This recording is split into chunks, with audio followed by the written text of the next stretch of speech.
Magandang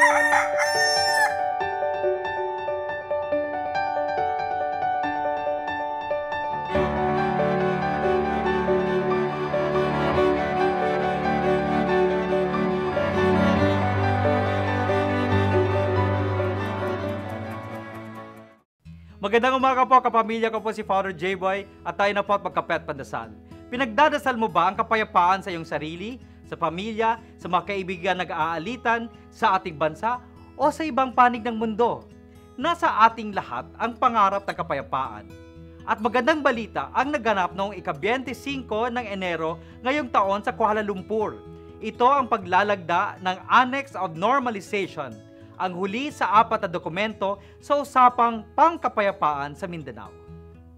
Ayon kay Senate President Franklin Drilon, nakahanda na ang Senado na agad talakayin ang panukalang batas para sa Bangsamoro Law matapos mapagtibay ng mga kinatawan ng Moro Islamic Liberation Front, MILF, at ng pamahalaan ang isang kasunduan para sa kapayapaan at kaunlaran ng Mindanao.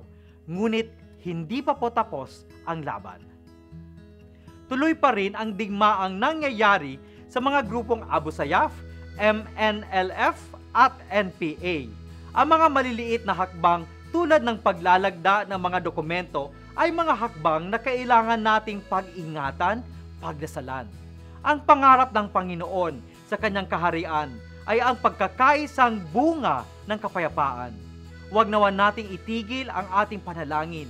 Ngunit ang mas mahalaga, nawa tayo mismo ang maging daan ng kapayapaan sa mga nag-aalitan. Magandang umaga po.